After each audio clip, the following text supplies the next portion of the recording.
Em nome do Pai, e do Filho e do Espírito Santo. Amém. Meu irmão, minha irmã, você que está seguindo dia após dia as meditações do nosso Retiro Quaresmal. Vamos nos ater a esta segunda semana do tempo da Quaresma. O segundo domingo nos traz o relato da transfiguração do Senhor. Este texto belíssimo que muito nos ensina no modo como lidar com o mistério da cruz. Antes, porém, de nós nos atermos ao texto bíblico, eu quero apenas reforçar alguns pontos importantes que já são conhecidos de todos nós. Para realizarmos bem o nosso momento de oração, é preciso que nós preparemos o momento, criemos circunstância para a oração. É preciso que você defina o seu tempo. Geralmente se aconselha que o tempo seja sempre o mesmo, a cada dia. Evidentemente, nós estamos no cotidiano dos trabalhos, das preocupações, às vezes é preciso um ou outro ajuste, mas procure sempre no mesmo horário cumprir com o seu tempo de meditação e de contemplação. Além disso, o lugar, o espaço, também é determinante para a oração. Encontre um lugar adequado, onde o silêncio seja possível, onde você possa colocar-se numa posição corporal confortável. Coloque diante dos teus olhos algum sinal que te ajude à oração. A cruz, por exemplo, uma vela acesa, a palavra de Deus. Crie um ambiente favorável para a oração. Fazer silêncio não é simples. É a exercitação que vai nos ajudando. O silêncio ao qual me refiro não é aquele exterior. Também este devemos buscar. Mas, sobretudo, o silêncio interior. Nós temos dentro de nós, muitas vezes, verdadeiros turbilhões de preocupações, de pensamentos, de sentimentos, que às vezes nos distraem. As distrações na oração, elas são frequentes. Às vezes, para nos ajudar na concentração, é muito útil fixar o olhar num determinado símbolo, ou então fechar os olhos, procurar repetir uma palavra ou uma pequena frase, uma pequena expressão do Evangelho. E sempre que a distração nos raptar, que nós voltemos à consciência de estarmos na presença de Deus, em diálogo com Ele, não é? Com a sua palavra. O exercício vai nos ajudando, não é? Neste processo. O nosso subsídio para o Retiro Quaresmal, todos nós estamos seguindo, ele nos traz um conteúdo breve, sintético, que toca o Evangelho de cada dia e também que vai nos recordando, não é, os passos que devemos dar. O dispor-se para Deus, a leitura atenta, repetida, não é, que nos leva a ruminar, a saborear a palavra de Deus. Depois o diálogo com Deus, não é? Porque a palavra necessariamente suscita em nós uma resposta e este diálogo com Deus pela sua palavra é a oração, até que nós então nos abandonamos inteiramente nas mãos do Senhor e deixamos que Ele nos conduza. Não é? Deus nos conduzindo pela sua graça é a contemplação. São passos que nós, pouco a pouco, vamos exercitando nesta busca de interioridade, de amizade com o Senhor. Portanto, fazer o retiro não é só ler o livrinho, não é só estar diante do crucifixo, não é só ler o texto bíblico proposto. Aliás, abro um parêntese. Algumas pessoas imaginam que é preciso ler a primeira leitura, o salmo, Às vezes, quando tem, no caso do domingo, a segunda leitura e o Evangelho. Não. Escolha uma. O nosso conselho é sempre que você escolha o Evangelho do dia. E mesmo do texto do Evangelho, daqueles versículos, veja o que mais te toca. Existem palavras, expressões, versículos que mexem mais profundamente conosco. Pare ali. É ali que Deus está te falando alguma coisa. Este toque que a palavra faz em nós, às vezes, é um toque de entusiasmo, de alegria, de graça, de consolo.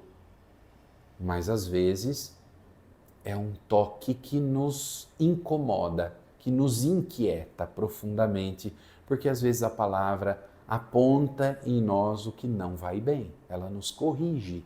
E nem sempre esta correção ela é agradável. Às vezes ela dói. Mas de qualquer forma, ela está te tocando. Pare naquele momento, naquele texto, naquela palavra, naquele pequeno versículo. E repita, saboreie e pergunte o que Deus está me falando. Quais são os sentimentos que surgem, né, deste encontro com Deus pela sua palavra. Pois bem, o retiro, então, é o cultivo desta amizade, desta interioridade com o Senhor. Tente, vá se esforçando. Tem dia que a oração ela brota naturalmente. Parece que, de fato, ela se torna um grande conforto interior.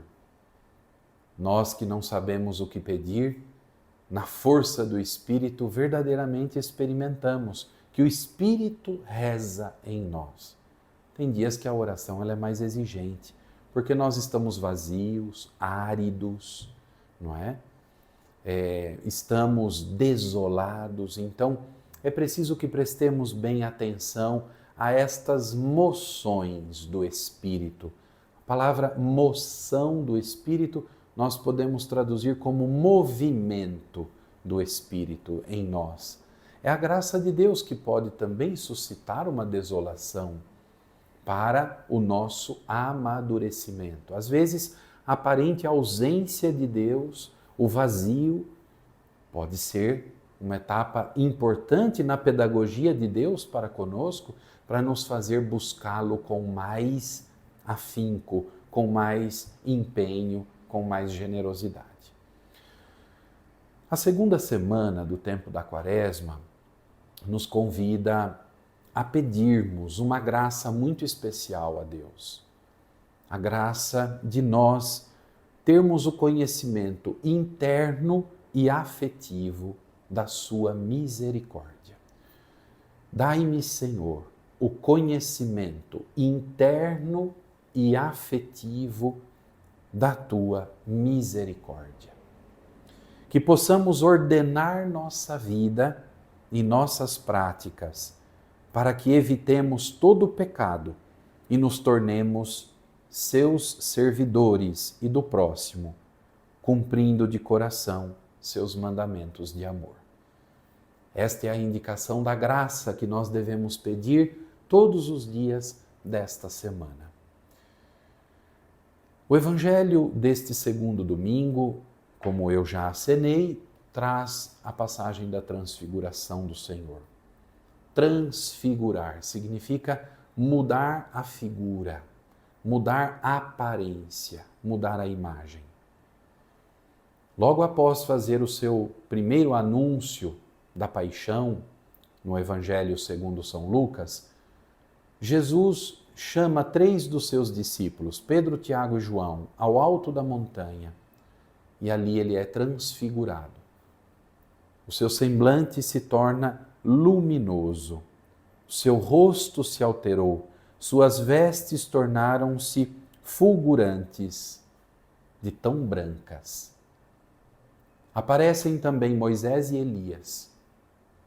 Moisés, todos sabemos, ligado ao livro do Êxodo no Antigo Testamento, é aquele que subiu a montanha e recebeu de Deus as leis, as tábuas da lei. Moisés representa a lei. Por sua vez, Elias representa todos os profetas do Antigo Testamento.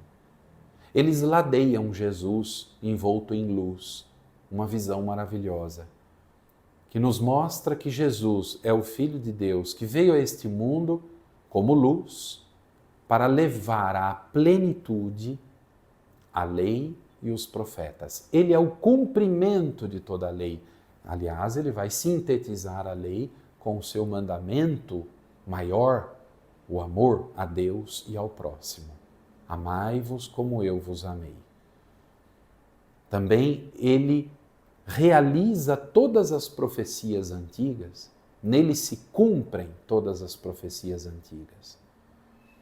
Os 3 discípulos, encantados com aquela visão, caem por terra. É um misto de assombro, não é? E de encantamento. Ouve-se a voz do Pai. Este é o meu Filho muito amado, escutai-o. Escutai-o. Meu irmão, minha irmã, esta passagem nos ensina muito como lidar com o mistério da cruz, o mistério da dor. Ninguém sai por aí procurando sofrimento. Quero sofrer. Não. Mas os sofrimentos existem e batem à porta da minha e da sua vida também. Como lidar com eles? Como lidar com as dores? Como lidar com a renúncia? Com a entrega? Isto muitas vezes nos deixa desolados, desfigurados. O Senhor, de um modo muito pedagógico, mostra aos seus discípulos no alto da montanha que quem abraça com ele o mistério da paixão, da cruz, há de participar com ele da glória. A transfiguração é um momento, é apenas um lampejo da glória que virá na ressurreição. E quem persevera com o Senhor no mistério da entrega de vida que dói, vai participar com Ele da plenitude da sua glória. Aqui está condensado o mistério pascal nesta cena da transfiguração.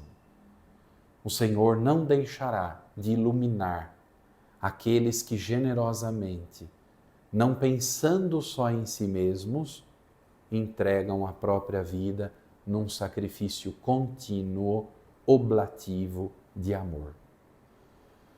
Ao longo dos dias desta semana, segunda da Quaresma, nós também vamos meditar muito sobre esta misericórdia, como Deus é misericordioso para conosco. Aliás, como não percebermos que esta dádiva da transfiguração foi um ato de misericórdia de Deus para com os discípulos assustados com o anúncio da paixão. Deus é tão misericordioso que Ele nos permite antever o que será lá na frente, para não termos medo da cruz.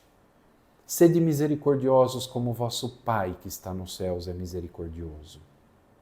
Ao mesmo tempo, esta semana segunda da Quaresma vai nos ensinar que para nós chegarmos à glória é preciso abraçar o caminho da cruz que significa entrega de vida. De modo muito especial, a parábola do rico e do Lázaro pobre vai nos permitir meditar muito sobre como andam os nossos relacionamentos. A superação do egoísmo, da ganância, desta postura de ensimesmar-se para termos olhos para com os que estão à nossa volta. Transfigurar no amor, na caridade, os relacionamentos de cada dia. Vamos também meditar com a parábola dos vinhateiros, não é? Violentos, o mistério daquilo que foi a trajetória do próprio Cristo entre nós. Veio para dar incondicionalmente a sua vida por amor. Foi perseguido, sofreu, mas não perdeu a bondade, a mansidão, o amor até o fim. Este amor que é mais forte do que qualquer violência. Amor que é mais forte até do que a própria morte. Será esta belíssima semana de oração que nós vamos vivenciar. Eu desejo a você, meu irmão, minha irmã, que a oração seja a ocasião de crescimento na vida cristã, de crescimento no seguimento, passo a passo, de nosso Senhor Jesus Cristo. E que uma centelha da luz da sua transfiguração atinja o íntimo do nosso coração. Boa semana do Retiro Quaresmal e eu abençoo a todos e a cada um. Em nome do Pai, e do Filho e do Espírito Santo. Amém.